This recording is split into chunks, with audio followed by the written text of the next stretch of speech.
course, under the auspices of President Abdel al-Sisi, and 60 days before, or 59 days before COP27 Climate Summit, the activities of the second edition of Egypt ICF 2022 Forum and meeting of the African Ministers of Finance, Economy and Environment kicked off in the new administrative capital. The forum is organized by the Ministry of International Cooperation in partnership of the Ministries of Foreign Affairs, Finance and Environment, and in cooperation with the UN Economic Commission for Africa on that very important topic. We're very delighted to have with us live in the studio Mr. Rahman, our political analyst and economic analyst as well. Good morning, Mr. Rahman.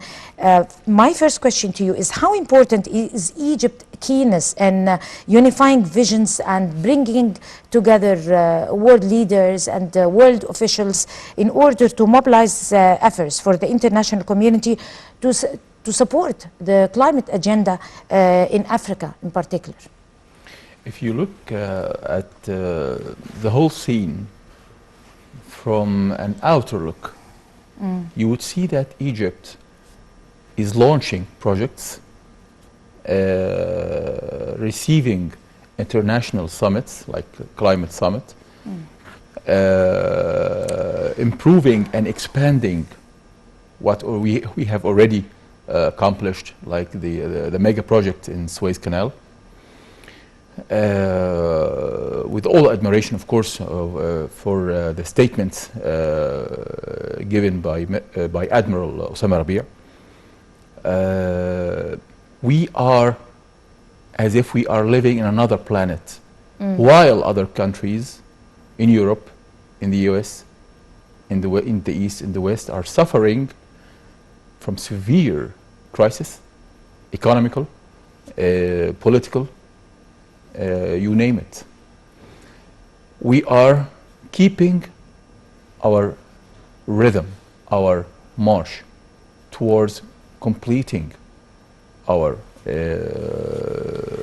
road, building this new state, the new republic, with strong and stable steps through all the hard times that Egypt and the whole world have faced, whether from the epidemic or the critical economical crisis and the currencies crisis all over the world. We are still keeping the rhythm of building our own projects, or expanding even the projects we have already accomplished before. That means a lot. It means that we have a bliss from Allah. We are having our share of water ensured by the force of Egypt, while other countries all over the world are suffering from dried up rivers all over the world. If you can't see this, then you're not seeing clearly. We are living a strong and critical challenge, of course. We are not just doing this by the easy way, of course. We are doing it the hard way, but we are achieving more steps each and every hour. Mr. President Abdel al-Sisi has declared it, that the project in the mega project in Suez Canal, that some voices suspected and tried to mislead the conscience of the nation about this project, he has proven them all out of time. They are out of conscience. The project is achieving greater numbers and greater profits, which the whole nation is the main beneficiary of it. And we are expanding with projects, with more investments, and more investments are pouring from outside, whether the East or the West, to the same project and other projects, like Al Alamein City and the projects around it, like the nuclear station in Egypt. We are building this country despite the whole lot of pressures we are facing. Too many powers in the world. Some powers are just fading up a little bit, losing its power a little bit. They don't want a new power, the traditional power, the traditional leadership in this arena in the Middle East to grow up and to rebuild its power and to rebuild its power as a greater country and as a greater role, as a greater leader, whether in Africa or in Asia or in the Middle East. We are facing those pressures, and we are achieving more successes each and every day. Also talking about the importance of this forum's, particular forum's role in stimulating innovative and mixed finance mechanisms to finance the climate change adaptation, the projects, the views for 2030, and achieving all the sustainable goals, 17 goals. To achieve the agenda of 2030, this is a worldwide way of thinking. And to live up to this standard, you should have the potentials needed, and we already have too many of those potentials. We are qualified to build this country on the very largest and the newest and the most modern measures, whether economically, whether on tackling on the very important projects concerned, like the green hydrogen projects, like the new way or the modern ways of cultivation in the new lands. More than almost 1 million acres are being added to our lands.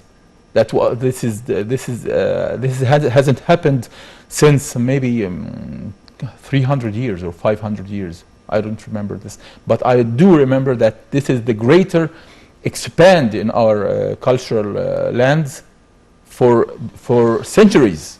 We're talking centuries. We are building what hasn't been built for centuries before. On the new measures, not the traditional way, but on the new measures of cultivation, of industry, of climate, that take care or take in mind or take in concern the climate changes, which is the most important and the most severe crisis that the world is facing right now. How can the forum increase the base of private sector participation in development and also move towards achieving food security and for the countries of the continent in Africa? I believe that the state, the leadership in Misr, in Egypt, have found this path of working together between the private sector and the general sector, or the government sector.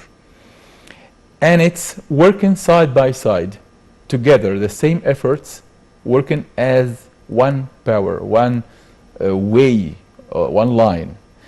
I believe that we are using the same strategy in our projects, whether in Egypt or with cooperation with our neighbors and friends and brotherhoods in Africa. Egypt belongs to Africa geographically and geopolitically, belongs to Africa. We have our friendly nation and brother nations right around us in Africa. This is where we really belong, and we need to expand our relations with the African associates, which has the relations between Egypt and the African countries have witnessed a greater era since the beginning of the era of Mr. Abdel Fattah al-Sisi. We have regained our relations with our brothers in Africa, brothers in blood, brothers in genes. That opened the gates that was shut for decades before, again in Africa, and protecting our national security and economical security. We have witnessed those projects. We have witnessed this new lines of working together and cooperation, economically, politically, militarily even, diplomatically, of course, with our associates in Africa. The same vision we are dealing with our relations in the Arabic region.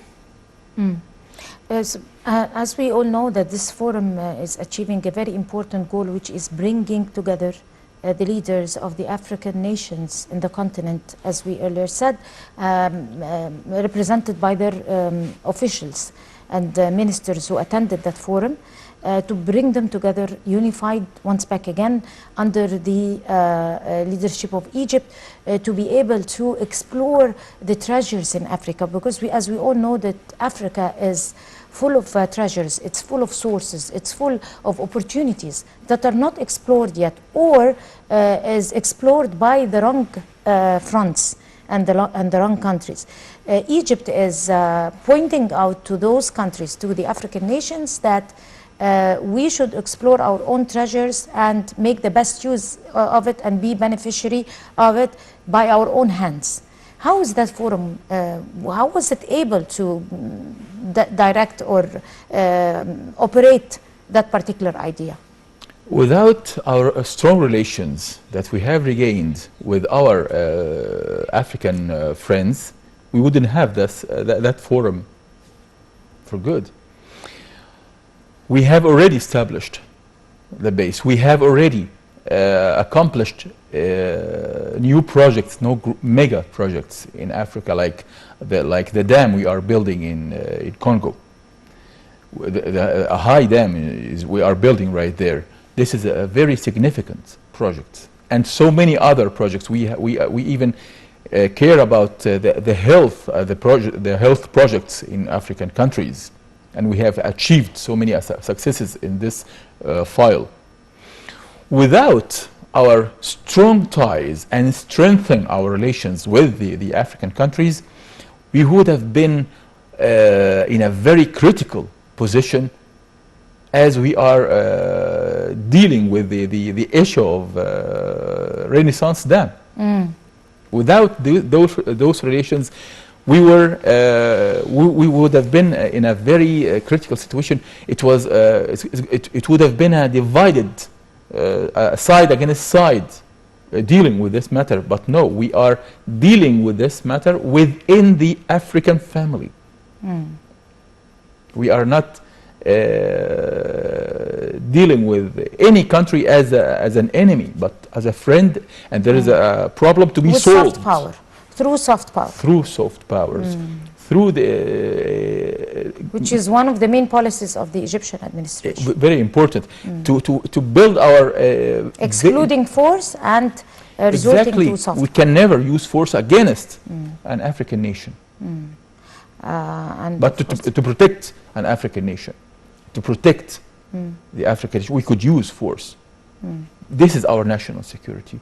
As you have said, as you have mentioned, that we are, as a continent, too many clothes were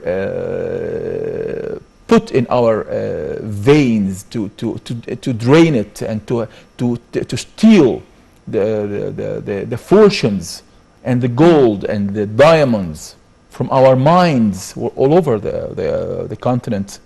It's time for us to stop this thefts committed by colonizations through decades, and I'm talking about centuries. It's time for this to be stopped, and no one can stop this but Egypt with the associates in Africa. Exactly. On that excellent note, Dr. Mr. Amr Abdel-Rahman, our political and economic analyst, would like to thank you so much. Thank you for having me. And thank you for coming. You have a beautiful day. And we're going to go to a short break and come to continue the breakfast show, so stay with us. I guess we came to the end of this edition. I think we ran out of time. We came to the end of this edition of The Breakfast Show. Many thanks to all of you. Many thanks to Dr. Abdel Rahman and to Admiral Osama Rabia, of course, by coming live to us over the phone. And many thanks to all of you who joined us in this edition of The Breakfast Show. Until we see you again tomorrow morning, that's a goodbye. Have a beautiful day.